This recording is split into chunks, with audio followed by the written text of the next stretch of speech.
Starting. Yes, good morning again. Today we are going to continue to our discussion or talk about the German expressivist thought and its importance for Marx as well, because as we said before, Marx can also be placed under the heading of the expressivist tradition in general, especially through the influence of Hegel. This expressivist tradition is very important for Marx as well. Okay, let's share our usual thing. You can find it this on your Husan page, of course, this thing, and now you can see it. Okay, so starting from this simple presentation of the expressivist thought, we mentioned the four aspirations or demands that expressivism seek or try to achieve. The first one is the idea of unity or totality in general. Human beings are, in their essence and in their existence also, must live within this totality of the society, totality of the reality in general.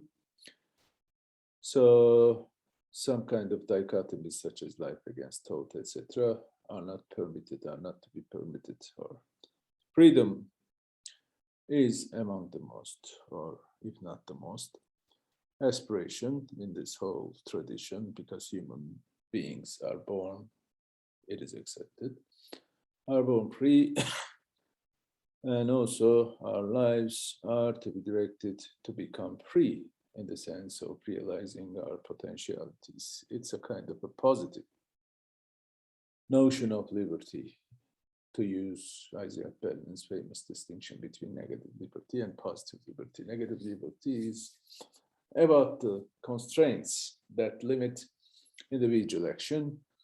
So if these constraints are absent, or if we can decrease the number of these kinds of constraints, we become to have greater and greater freedom.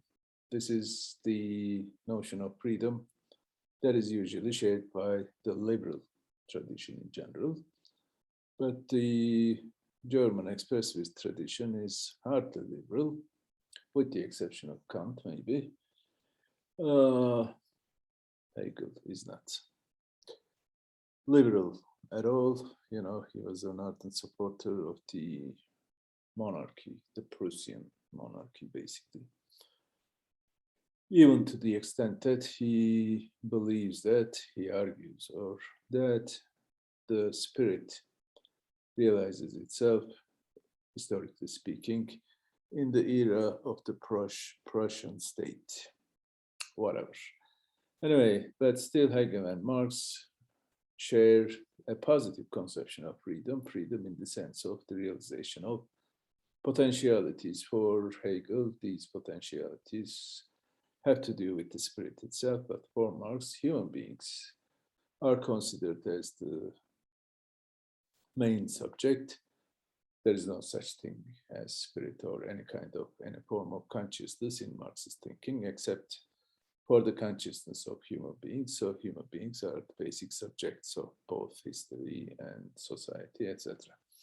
So it is the notion of freedom of human beings in the sense of realization of human potentials in general.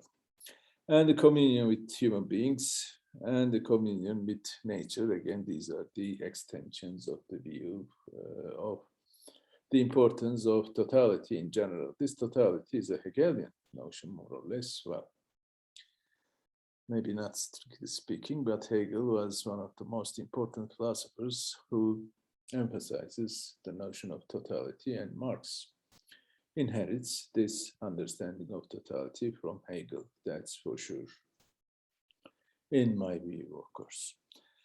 And also this expressivist tradition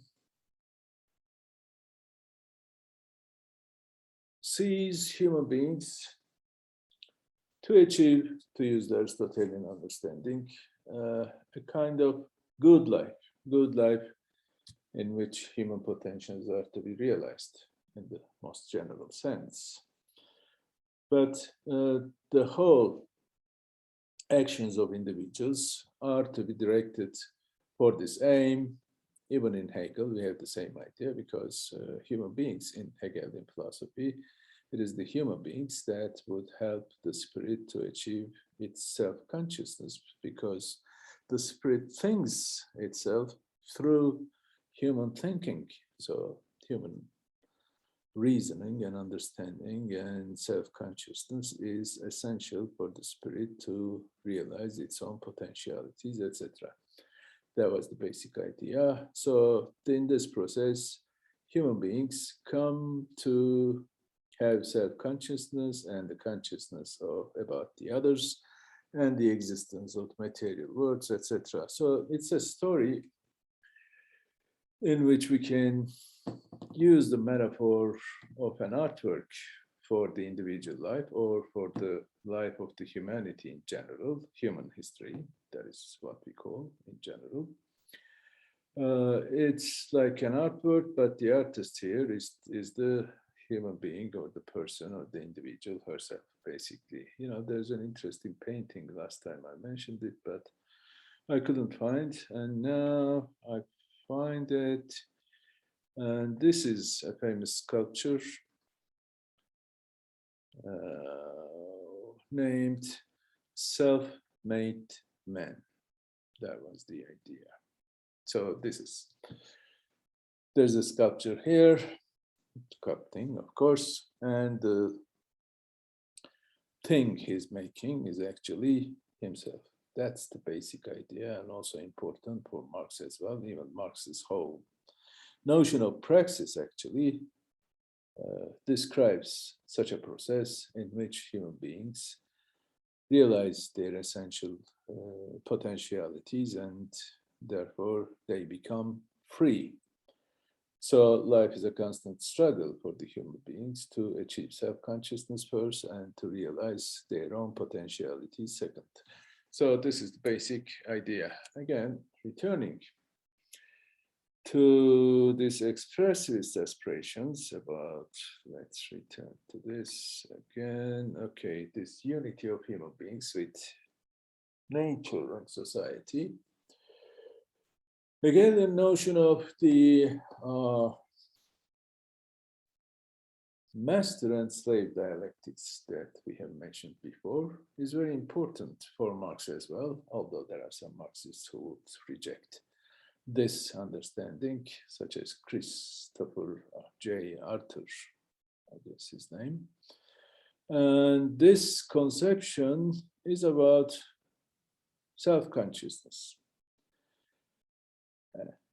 Human beings come to be aware of themselves through other human beings, and their relationship is to be mediated by nature. This is a very interesting example, and also maybe a little hard to understand, but I found a YouTube video which explains this process, and let me write it. Okay, here, this page. Let me see, stop share and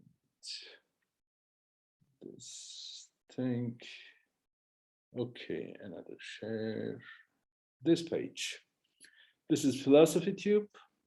This is a very interesting page. I mean, it always explain important philosophical notions and ideas, etc., in an entertaining way, I would say. And this particular video, which is titled as Intro to Hegel and Progressive Politics on Philosophy Tube,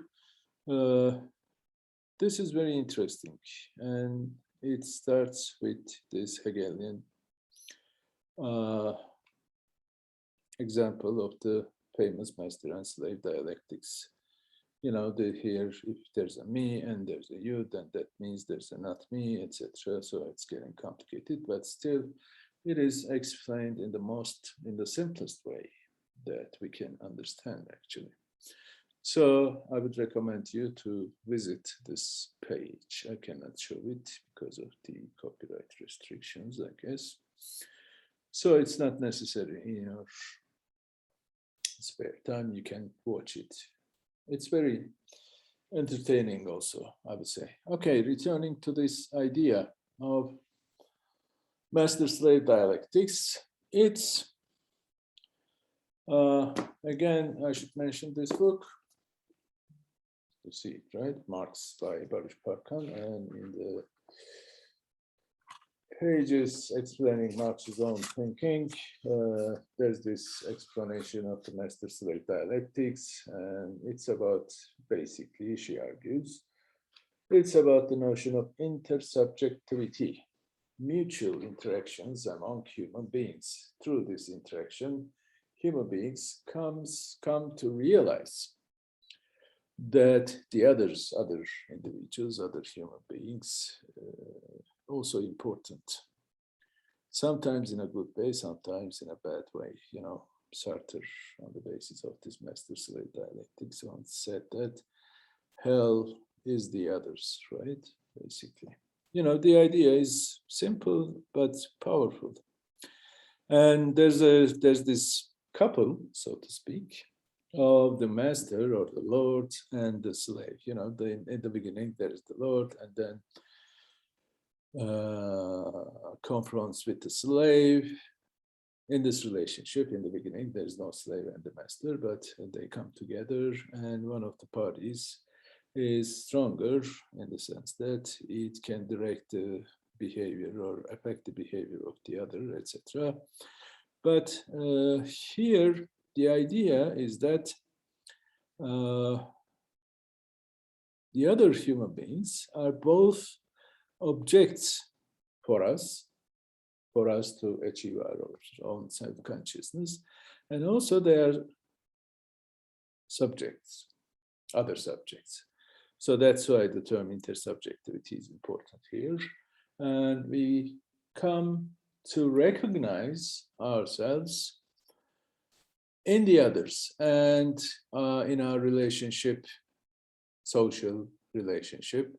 And it's also a relationship that occurs within a natural environment. So the interactions among human beings within a natural setting is an important example of this intersubjectivity thing. And this idea comes Hegel. Why is this important? For two reasons. One is the notion of intersubjectivity, interaction among individuals within the society, and therefore the notion of the totality of the society.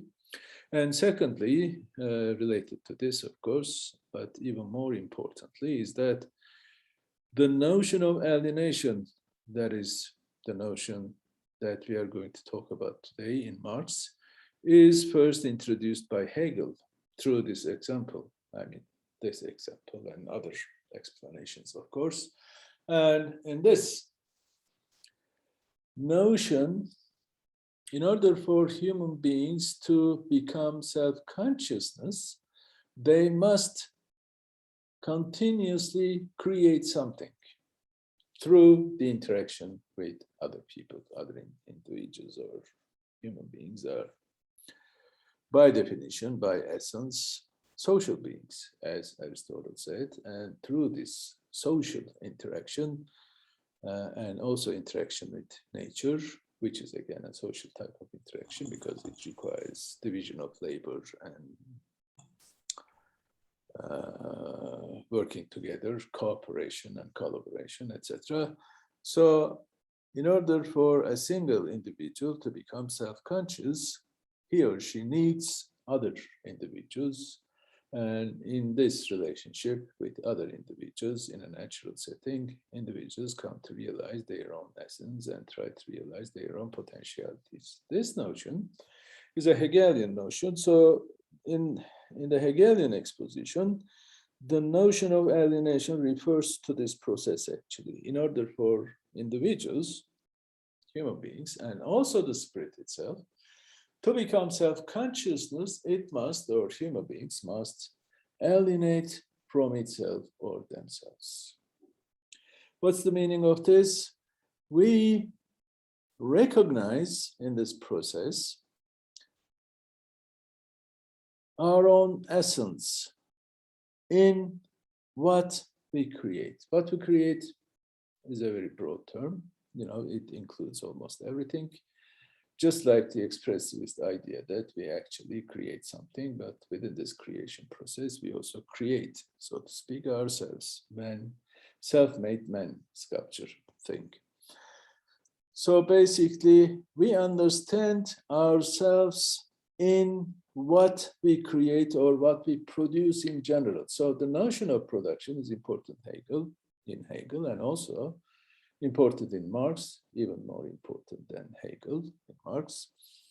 So in this process, production refers to everything that human beings create, not necessarily tangible things or what we call goods and services or commodities in general, but everything that human beings create. The notion of culture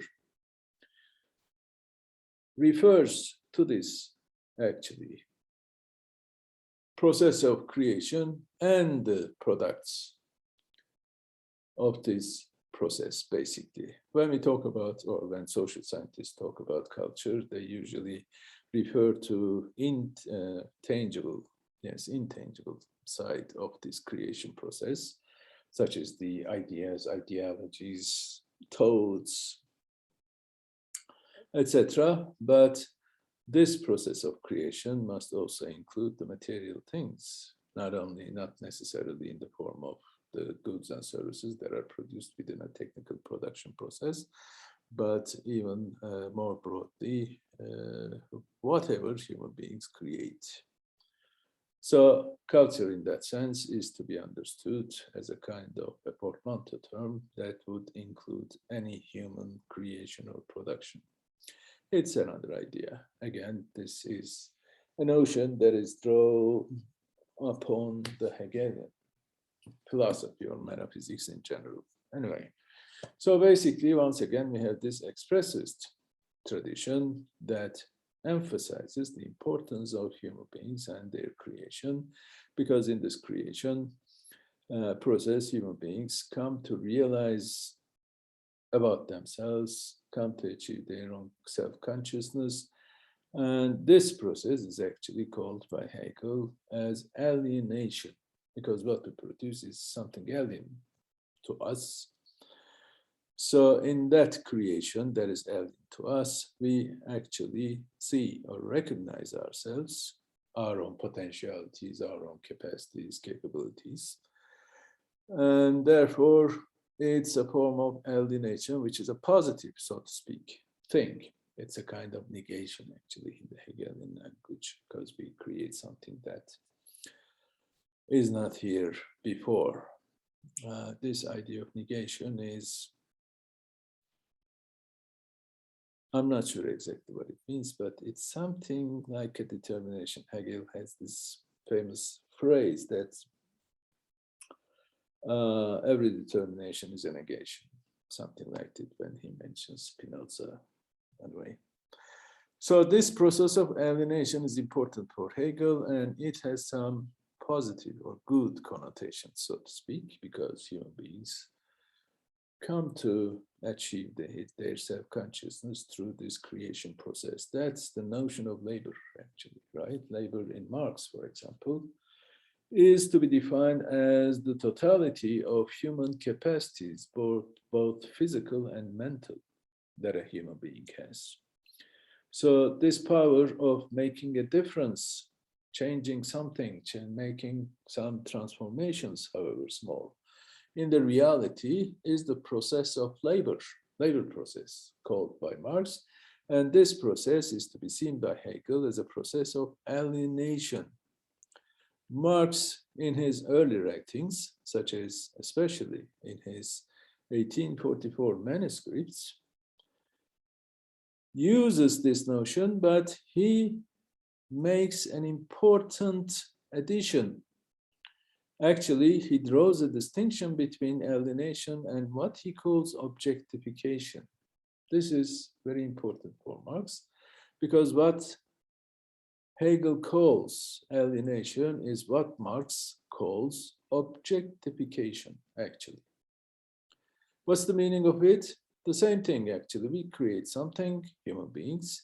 So our own creations, our own productions, products of the labor process, is actually objects for us.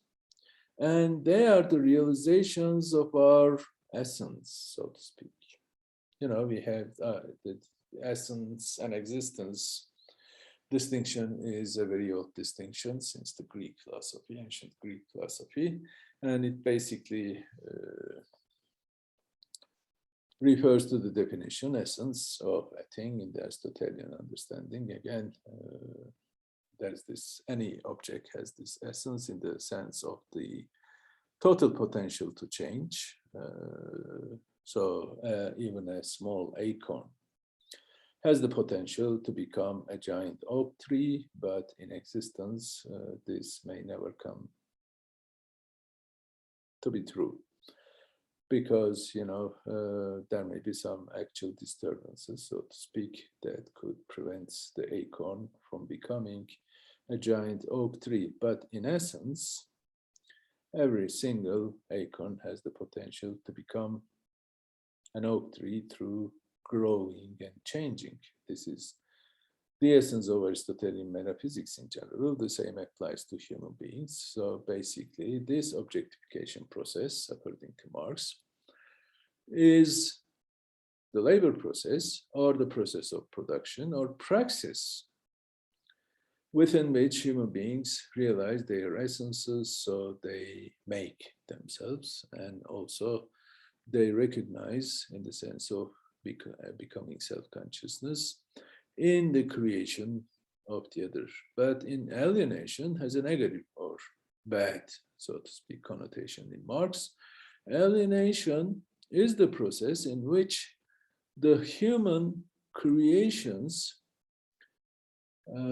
are to become some alien entities that eventually govern human lives.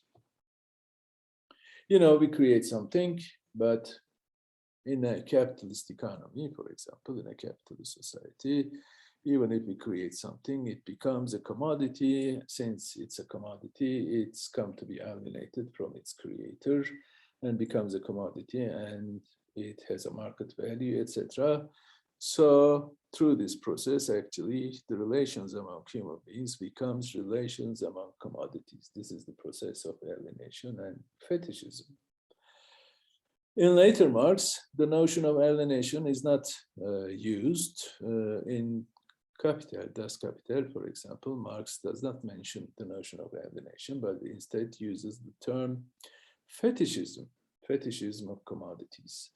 Commodity fetishism is a process in which commodities themselves become fetish objects, in the sense that they become, we become separated from them, and eventually our own creations will have some controlling power upon us, in the sense that they control and govern our own lives, because in order for us to live in a capitalist society, we need something to offer or supply, in the language of economists, into the market. So in return, we get some income, and this income is to be spent on goods and services, etc. So in order for us to live or to survive even, we need to have some commodities.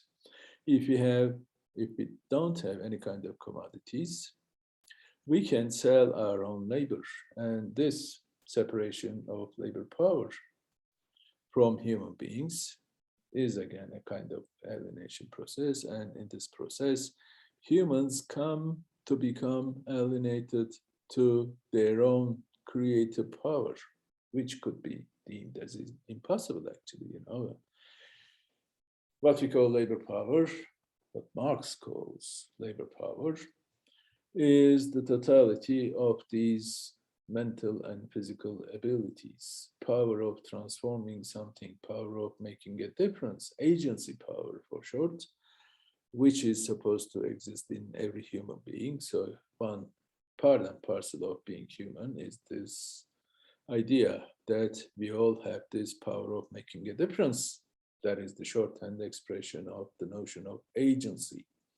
We are all agents in the sense that we are endowed, so to speak, with making a difference in the state of affairs, in reality, in nature, even in ourselves, however small. We have the power of changing the world, so to speak. Sometimes we exaggerate this power, but still every human being is supposedly to have this agency power, power of making a change, making a transformation in general. So this transformation, the power of transformation, power of creation, comes to be alienated to us, and it is separated from us through its becoming a commodity. And these commodities are becoming important in regulating our own lives, because as we sell our own labor power, we will get income, etc. So that's the basic idea. This is called by Marx as alienation, as opposed to objectification.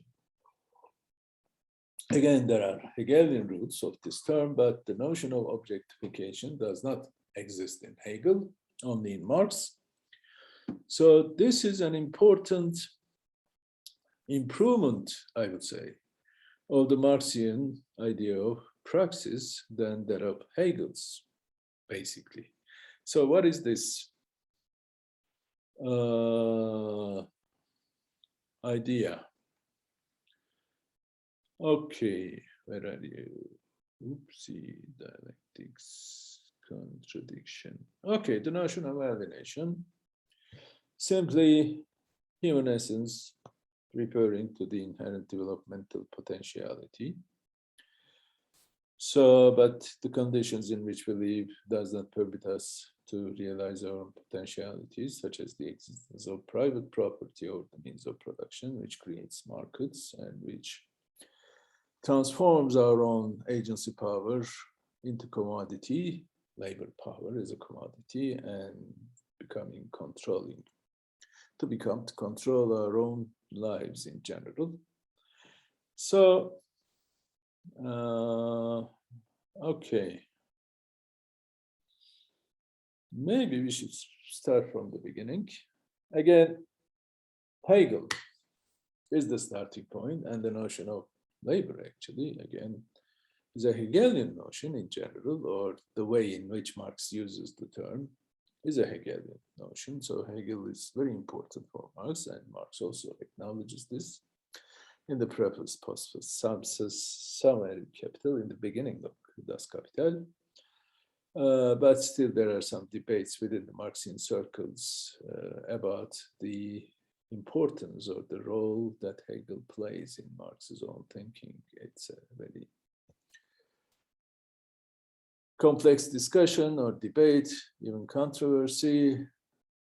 And right now we don't need to be concerned with that kind of controversies within the Marxian thought. But still, Hegel is important in his notion of alienation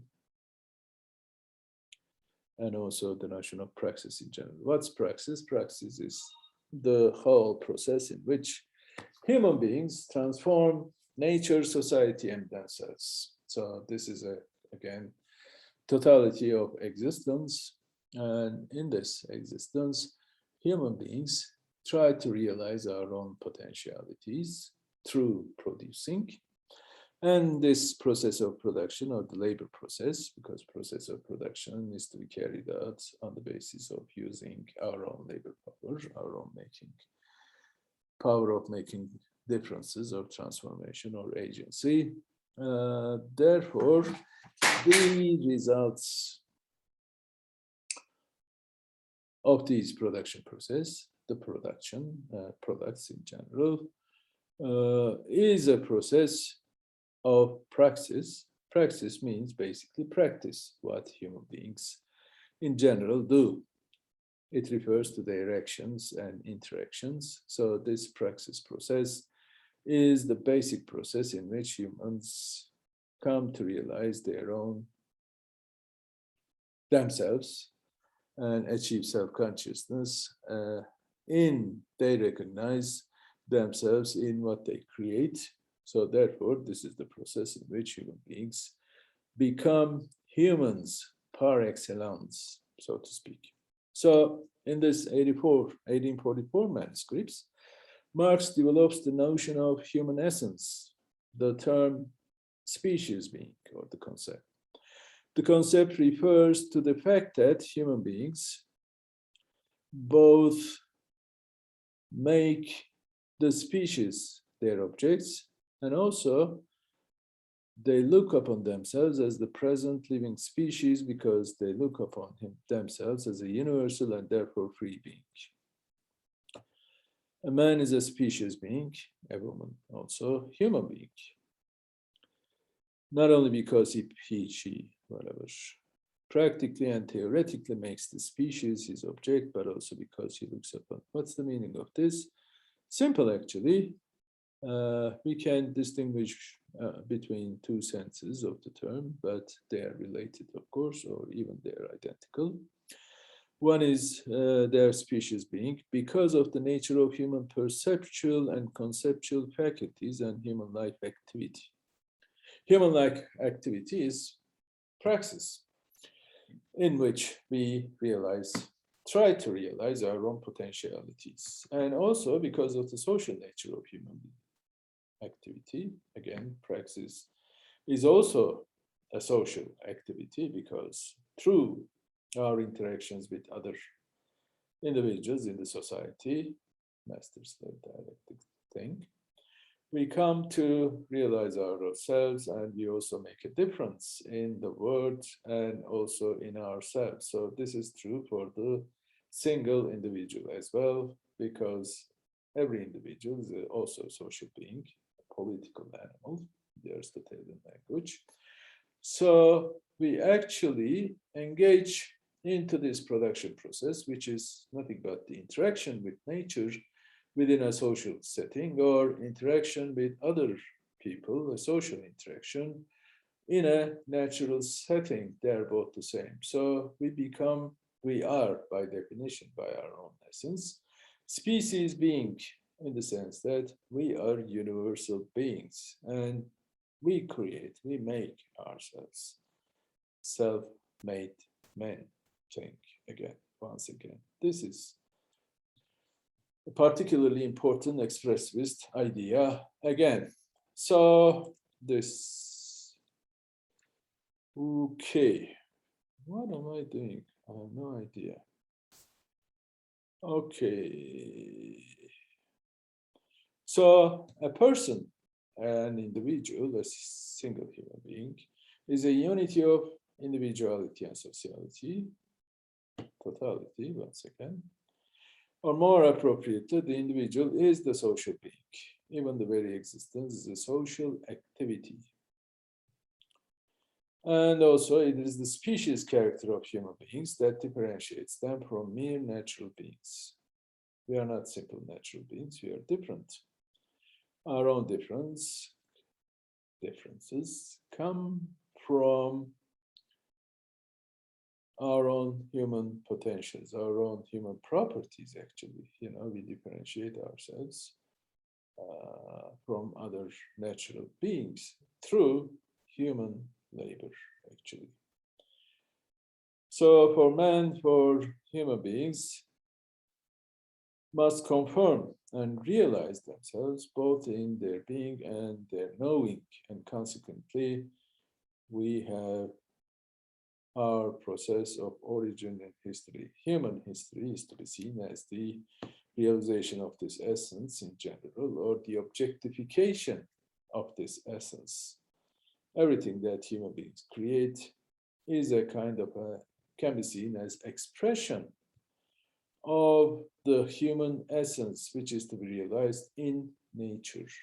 We create something that does not exist before. That's the basic idea. But for Marx, or for human beings, actually, I'm sorry, history is a conscious process, and hence one which consciousness supersedes itself. History is the natural history of man. You know, this is the 19th century language, so instead of men, we have to understand it as including women and other human species, human beings in general. So, history of human beings. Why I keep returning to this? Please don't make it complicated. Okay. Individual is the social being. So, human life activity or human history is nothing but an interaction with nature in a social setting. Either a society-mediated interchange with nature, or a nature-mediated interchange with other humans. You know, this is, again, Hegelian language. The relations among human beings in the alienation process, for example, are to be mediated through commodities. And after one point, these relations become transformed into relations among commodities, etc. This is the Hegelian notion of mediation and dialectics and totality, once again. This activity, praxis, is a social activity mediated through labor, in which human beings transform the nature, the inorganic body of human beings, as Marx calls it, and themselves. Only through this activity is human essence is objectified. That's the notion of objectification. Human beings create the objects in which they realize their own essences. They come to know themselves. They recognize themselves. That's the basic idea. The object of labor is therefore the objectification of the species life of man, human beings. For human being reproduces herself not only intellectually in her consciousness, but actively and actually, and she can therefore contemplate herself in a world she herself has created. Human beings reproduce themselves in this process of praxis, and both intellectually and actively, materially, so to speak. Our own struggle for surviving is nothing but our own creation process. We survive, but at the same time, we realize that we are human beings, we are subjects, and other people are also subjects and also objects for us, because they are necessary for us to achieve our own self-consciousness. And also in both our own consciousness and also in active life, we can contemplate ourselves and we create ourselves. This is the notion of objectification. Again, a Hegelian notion, but Hegel does not have this term or notion, concept of objectification. Rather, he refers to this process as alienation. So why Marx needed such a distinction is interesting, because he wanted to show us maybe that this process of objectification may have some bad sides, so to speak, if the conditions of our existence contradict our own essence. The result of which, of course, alienation. So alienation is different from objectification. Alienation is something bad, or objectification is something good, in the sense that human beings become human beings, so to speak. Although the object that labor produces should be considered as objectification of labor, under specific social relations, this process becomes alienation. The fact that the object that labor produces stands opposed to it as something alien, as a power independent of the producer, and This realization of labor appears as a loss of reality for the worker, objectification as loss of and bondage to the object, and appropriation as estrangement, as alienation. Estrangement, alienation, same thing, actually. Well, maybe different, I don't know. I don't care much about this. So alienation is a process. It's a process through which human beings are prevented from realizing their own essences. So the praxis, the notion of praxis, creates both positive and negative consequences in bad and good sense. But sometimes our own essences are contradicted by our own existence. Capitalist society is such a society in which the existence of private property or the means of production actually prevents human beings from realizing our own potentiality. So our own existence is a kind of alienated existence. Okay, so human life activity once again.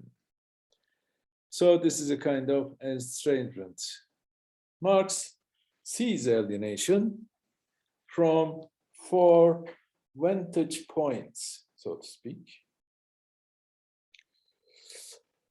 One, the relation of human beings to the product they produce. So we are alienated to what we produce, because what we create, what we produce are separated from us, and they become commodities, they become subject of private property.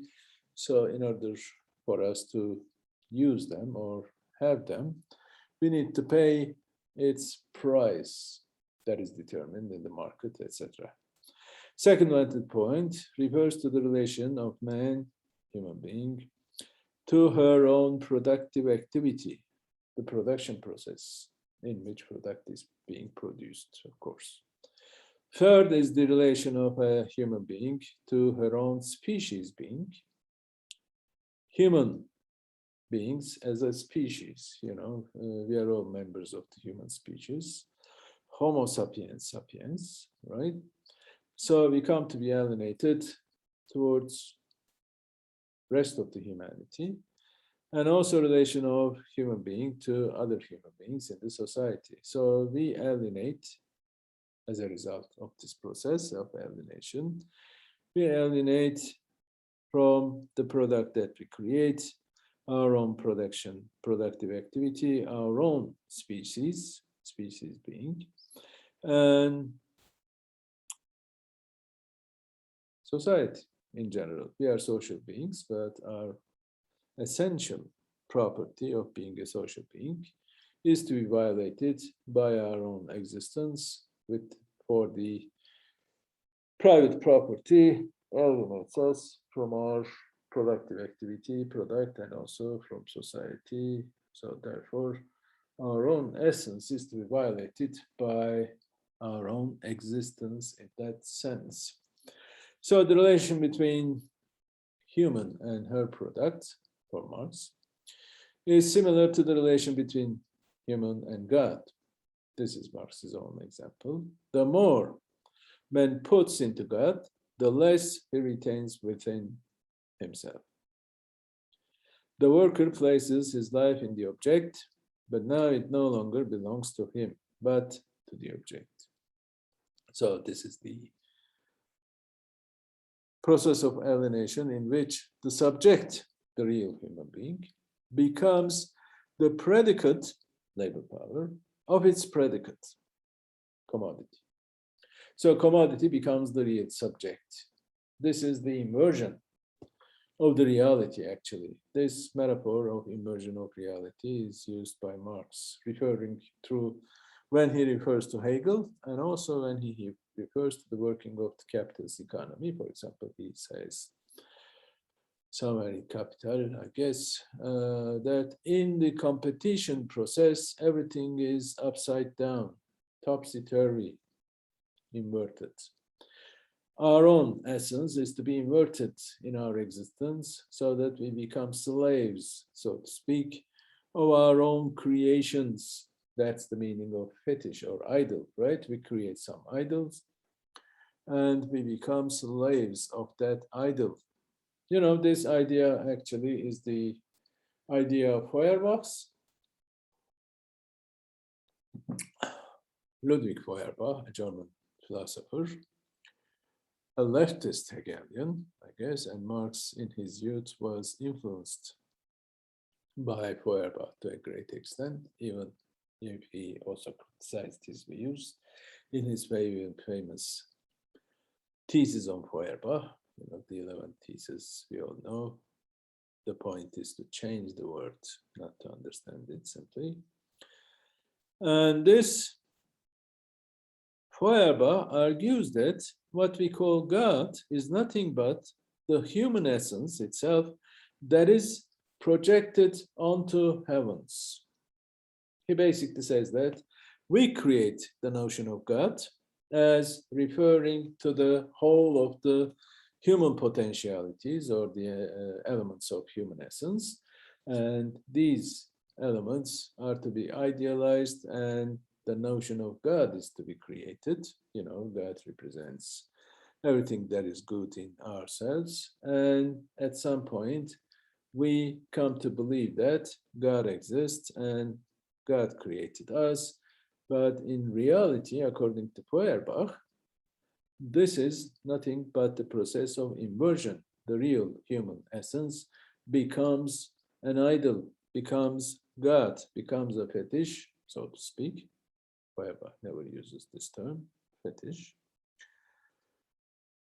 This is a process of inversion of the real human being. Marx was influenced from this, but you know, he did not care much about religion and these religion, the sources of religion and so forth, but he applies this idea to the capitalist reality in his youth again, and he argues that actually we are talking about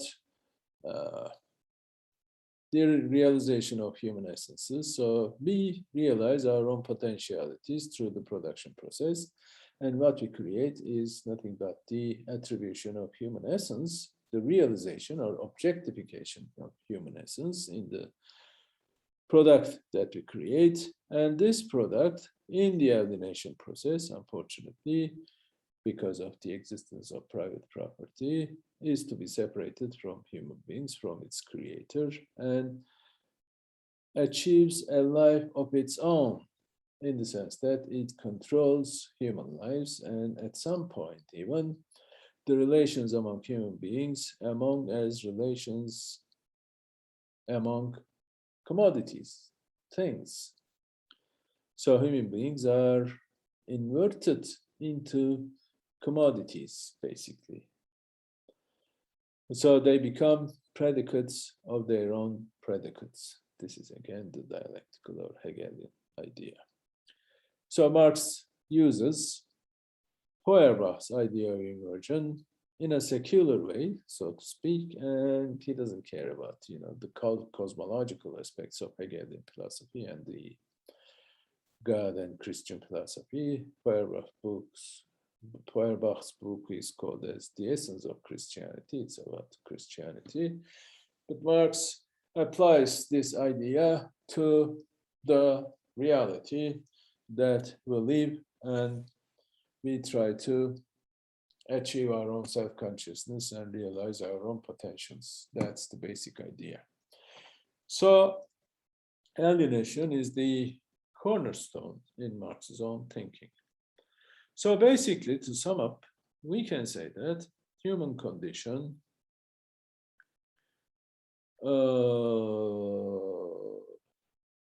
referring to human condition, human essence.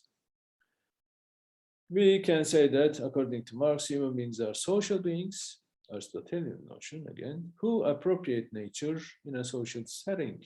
These relations are called relations of production. Last time we mentioned the historical materialist thing, remember, and the relations of production Property relations refer to the relations or social relations within a natural setting or interactions with nature within a social setting.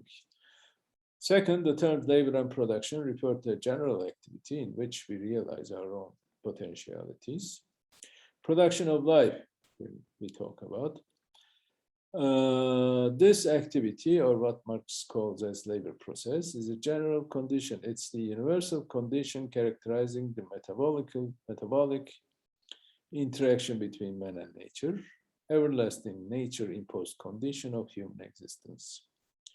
So it is independent of any specific form of human existence, which means that basically not only in capitalism, but in also all social formations in which there is private property over the means of production, we have this condition of alienation, because what human beings create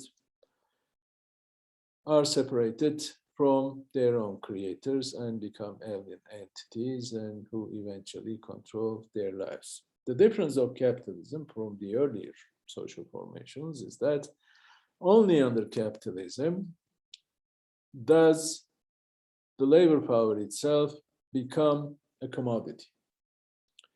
So in earlier forms, social formations, there is alienation, but labor power is not considered as a commodity itself. In capitalism, labor power also becomes a commodity. So this is the culmination, so to speak, of the process of alienation, in which our own transformative power itself becomes a commodity that comes to control our own lives. That's the condition of commodity fetishism. The fetishes that we create becomes the main dominating elements in our own lives. That's the basic idea. Labor is common to all forms of society because it's part and parcel of this alienation, objectification process. It actually characterizes, or what makes us is human. So that's the basic idea. Here, Marx draws an important distinction between labor and labor power. Labor is a process in which we realize our own essential powers. And labor power is to be defined, as I mentioned before, the aggregate of those mental and physical capabilities in the physical form, the living personality of a human being. So labor as a process is to be understood as objectification, and in which human energy becomes an end itself. In other words, what we makes us human beings is nothing but this whole human labor process or praxis, or the process of objectification, which refers to the same thing. Realization of human potentials that are to be defined in our own essences. So labor becomes life's prime want, according to Bhaskar. That's the basic idea. Maybe it's better to stop here right now and have a break, huh?